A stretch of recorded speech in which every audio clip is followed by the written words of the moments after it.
मैं ग्रेजुएट हूँ, कौन सी नौकरी मिल रही है मुझे? कोई नौकरी नहीं मिल रही। और जो FYUP से पढ़ के निकलेगा उसको और कुछ नहीं मिलेगा। मंदिर ही बनता रहेगा, मस्जिदें टूटती रहेंगी, हिंदू मुस्लिम वायलेंस इस तरह से वो लोग करवाते रहेंगे, दलितों का आए दिन लिंचिंग होता रहेगा, दलित महिलाओं का रेप होता रहेगा।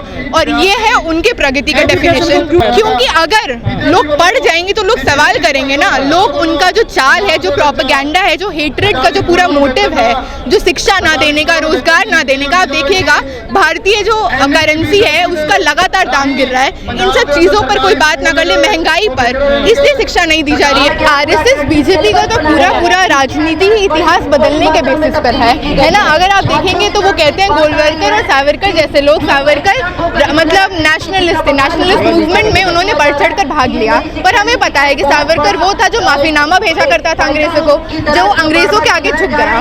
जब हम ऐसे लोगों को स्वीकार करते हैं तो क्या हम भगत सिंह जैसे लोगों को, भगत सिंह जैसे वीर लोगों को नकारते नहीं हैं? तो ये लोग का तो पूरा नीति ही इतिहास बदलने का है। DU का मैंने हिस्ट्री ऑनर्स किया है, अंडर ग्रेजुएट का हिस्ट्री का जो कोर्स है उसको पूरा संस्कृताइजेशन कर दिया गया है। मतलब जितने भी ऑथर्स है, चाहे इरफान हबीब जैसे हों, आरिश शर्मा जैसे हों, इनको हटा दिया गया है। और ऐसे ऑथर्स जो अपर कास्ट है, अपर कास्ट ब्राह्मण है, जिनका हमें कभी कुछ सुना भी नहीं है ना, वैसे ऑथर्स को सिलेबस में डाला गया है। हिस्ट्री बदला गया है, पॉल साइंस बदला गया है, सेक्युलरिज्म जैसे सब्जेक्ट्स को हटा दिया गया है। मतलब सेक्युलरिज्म पे जो चैप्टर है, इन चैप्टर्स को हटा दिया गया है ना। और इस तरह के चैप्टर है कि मतलब भारतीय संस्कृति पे चैप्टर है और वसुदेव कुटुंबकम पर हिस्ट्री के अंडर ग्रेजुएशन में ये सारी चीज़ें पढ़ाई जा रही हैं। कोई एतराज़ नहीं है इन चीज़ों से, पर ये चीज़ डालने के लिए आप क्या हटा रहे हैं? आप इस्लाम जैसे टॉपिक्स को हटा रहे हैं। इस्लाम का जो पूरा रिलीजन हमें पढ़ाया जाता है, सेकंड सेमेस्टर में पढ़ाया जाता है, आप ऐसी चीज़ों को हटा रहे हैं। तो इसका सीधा सीधा मोटिव दिखता है कि किस तरह का जो आपका इस्लामोफोबिया है अब बढ़ चढ़कर अब अपनी पॉलिसीज़ में, अपने एजुकेशन में, हमारे मतलब कैंपसेस में ला रहे हैं इसको।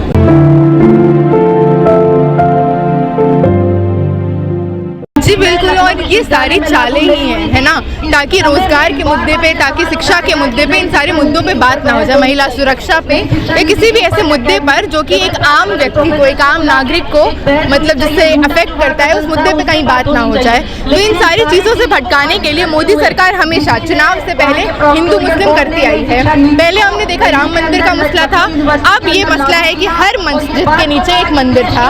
ये नई बात इन्होंने शुरू कर दी है ना, कि हर दूसरे मस्जिद के नीचे एक मंदिर है। तो ये सारी जो चीज़ें, चाहे हम जहांगीरपुरी का वायलेंस देखें, और जब रामनवमी का समय चल रहा था तब यह इस तरह का तमाम वायलेंस गोवा में, गुजरात में, मध्य प्रदेश में, देश भर की तमाम जगहों पे हुआ है। उसके बाद इसका सबसे ज़्यादा श्रेय, ये नफरत फैलाने का सबसे ज़्यादा श्रेय मोदी मीडिया को जाता है, क्योंकि जब भी ऐसा वायलेंस होता है तो दिखाया जाता है हिंदू मुस्लिम दंगा हो गया, जबकि वो एक तरफा मुस्लिम कम्युनिटी पे अटैक होता है।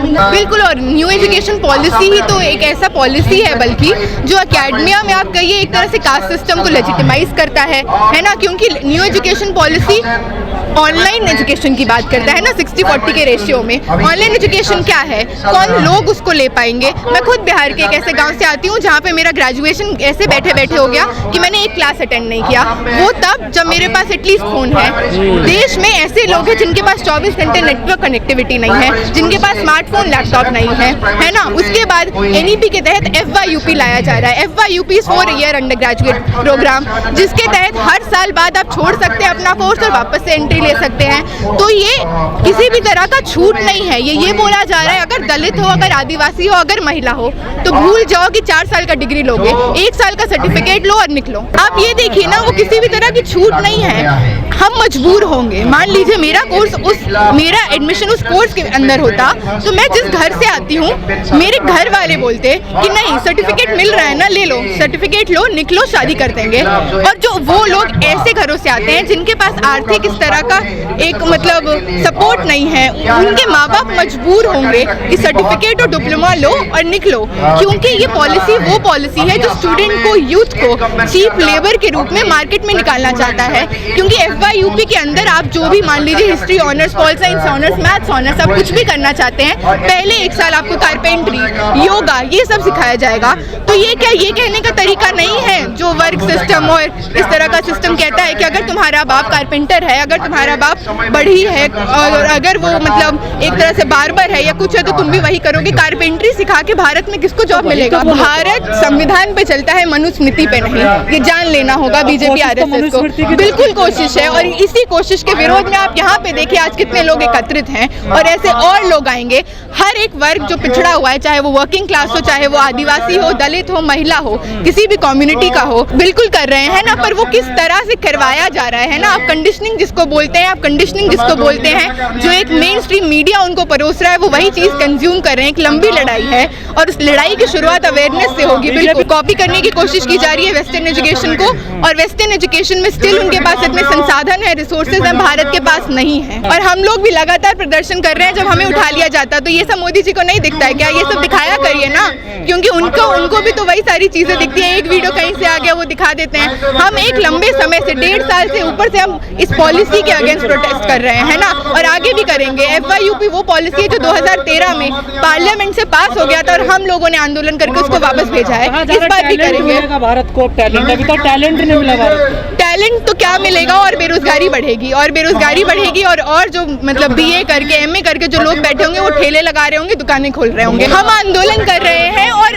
वो किसका बेटा है जो विदेश जा रहा है, आप ये भी देखिए, है ना। अमित शाह का बेटा नहीं है जिसको सफर करना पड़ रहा है। अमित शाह का बेटा वो नहीं है जिसको अगर ऑनलाइन क्लास हो जाता है तो घर पे बैठा रहेगा और उसको डिग्री छोड़नी पड़ेगी, है ना।